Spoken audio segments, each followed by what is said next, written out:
Gamertag Radio presents E3 coverage. Hosts Danny Pena, Paris Lilly, and Peter Toledo are direct from the convention center floor. Richard Carrillo, I'm game director of Starlink Battle for Atlas. Okay, so if you're not aware, earlier today we were at the press conference. I lost my collective mind. 8-year-old Peter went ballistic in the crowd when I found out about Star Fox. Honestly, I'm going to be brutally honest, had no idea. I faintly remembered the announcement of Starlink last year at E3, and I was like, okay. And okay, you had my curiosity. Like what was it, a Django Unchained? You had my curiosity last year. Now you have my attention because, wow, we just spent, I want to say, the better part of an hour playing this game. I didn't want to let it go. I wanted to play with toys. Start from the beginning. What is Starlink? Starlink Battle for Atlas is an open-world action-adventure experience set in a giant star system named Atlas. The whole experience is built around this idea of you collecting these starships, your pilots, weapons, and collecting them and building them onto this mount connected to the controller. It's all around this modular starship, and you're using that to take back Atlas, this star system, this living world with Legion are constantly trying to take it over. So I was lost. I walked up, I was like, okay, what is this contraption on my controller?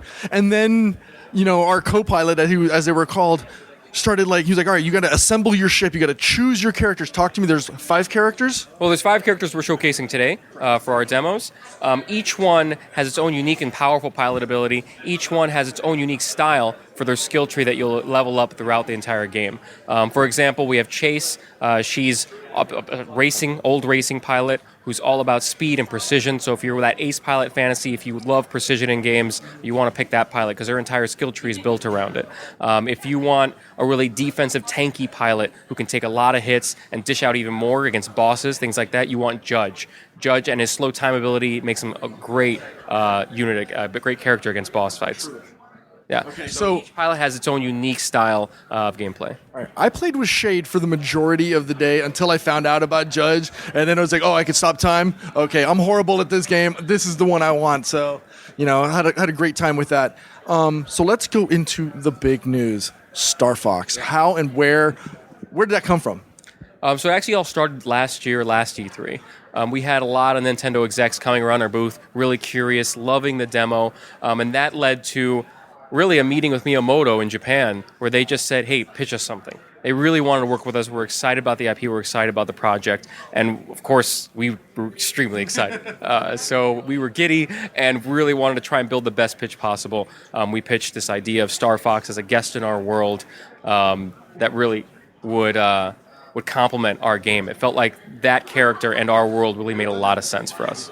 Okay, so we didn't have an opportunity to play, but what we saw at the press conference, it sounded a lot like the original voice of Star Fox. Are we talking? Is this the same voice actor? Oh yeah, and all the other characters that you'll see in and you saw some of those characters maybe in the cinematics as he was pulling away, and the other ships that were pulling away with him, all original voices. Yeah. Wow. So let's go back to the ships because again, 8-year-old Peter was there. I was playing with toys. Putting different characters on, or putting different mods on the different ships. It didn't matter that, I had, Shade's ship, but I was able to take weapons from Chase or weapons from Judge and put them on there. Where did the modularity of that, where did that concept come from? That concept really came from the idea that Ubisoft's telling our team early on, build something different. We want something unique. Go. And so it took 6 months to a year of a lot of different brainstorms, crazy ideas coming out of these unique brainstorms.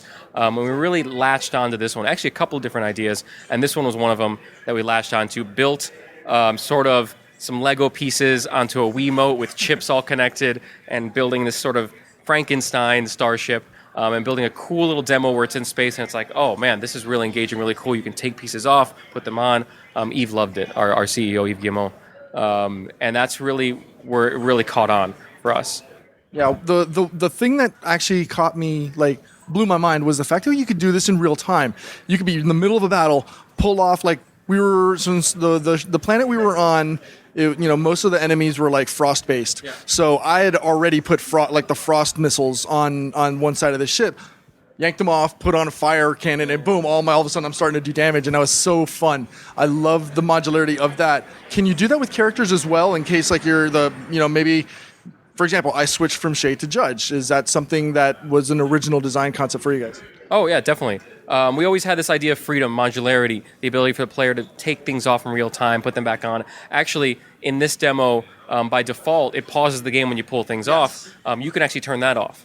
And you can make it so it's fully real time. You just take a part off, put it back on, and it's just going. That makes it a lot more exciting and really fun for kind of co-op gameplay. We do have split-screen co-op in our game, but even in these demos, it's a lot of fun with friends just saying, oh, let me build something for you. Let me go. Okay, try that. And you're like, no, you took my, no. And a lot of kind of couch co-op kind of fun, even when it's just one player playing. Okay, so I want to stick with that because first we played with next-gen consoles, and then we swapped over to the Switch. Obviously, with the Switch, you can't put, the control. Well, you can because we were playing with the gamepad, right? Or the Joy-Cons and the grip. But when you're playing with just a Switch off the dock, obviously you can't do that. How does the player control the modularity function of it when they're out on the go and they don't have like the ship with all the mods on there? Yeah, so again, one of our biggest goals was this player freedom, from seamless travel through space all the way to kind of modularity, all the way to being able to take that play on the go. So we built in sort of this digital version of the game as well. So once you attach a ship to the mount, it unlocks the digital version.